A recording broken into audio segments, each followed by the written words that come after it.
We have also challenged on the ground that the Senate was supposed to continue consider the finance bill and appropriations bill, because it's the budget that it's just one budget that affects from which counties get their share and stuff like that.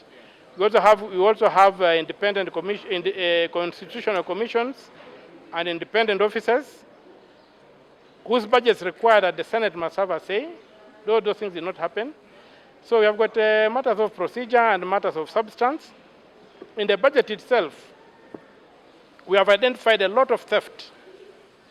What we believe is theft, open theft by, at this place I would think is the people in the treasury who are fixing things within the budget for them to steal, and it runs into hundreds of billions of shillings.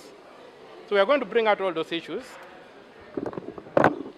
And then we hope that the court will adjudicate the case based on the law and the facts. Lastly, IPRA had already initiated some of these, things that were coming up from the Finance Act. Case in point, the revision of the cost of fuel, even before the ruling was made by the appellate court. What's your response to that? Are you also seeking to challenge that? Yes, we are challenging it. We have challenged, in fact, the court has ordered that the summons be issued for the CEO of IPRA to appear in court and tell us why he defied the orders of the court. So that's going to happen. But more important, we have also moved to the Supreme Court by the application number 029, I think, of 2023, which we filed yesterday in the Supreme Court. We are challenging the decision of the Court of Appeal, principally to say that paying taxes is more important than keeping the law. Because they said that the government must collect taxes, whatever come rain, come sunshine, the law can be dealt with later.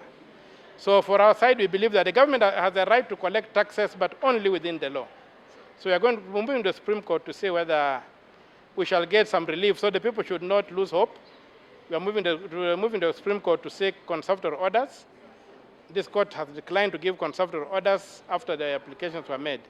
I would request that one of our legal leaders, Senator Manzo, addresses the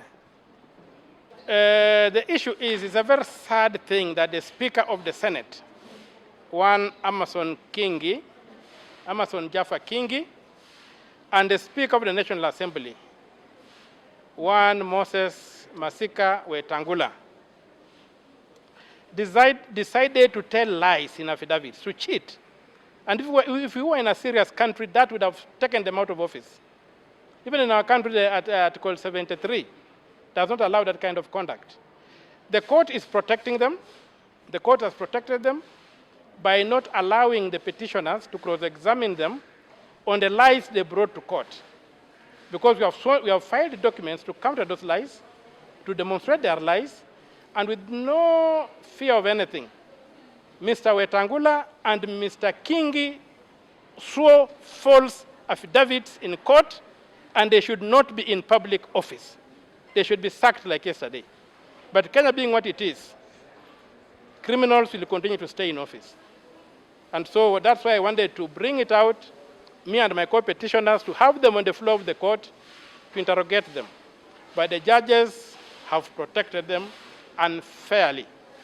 And it's not a good day for this country that lies told in the High Court by senior officials of state officers can be covered up by the court. It's a very, very sad day.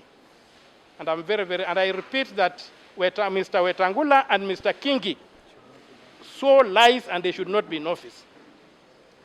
High Court of Kenya, I'm aware that this matter is pending. But I want to bring to attention of Kenyans Article 1 and Article 2 of the Constitution, that the sovereign power belongs to Kenyans, and they can exercise it after every 5 years through election or directly by themselves. Really, the happenings of overtaxation, first of all Kenyans, I'm sure, pay taxes in one way or another, but that taxation should be within the law. Should not be exploitative, and should make sense to a common Kenyan. I still insist that what happened for this finance bill to pass in the two houses in the National Assembly was largely fraudulent. And secondly, that the people should watch these proceedings and watch the happenings in the country, so that next time when they decide to exercise their sovereign power, exercise it wisely, knowing that there are consequences for the decisions we take. Thank you.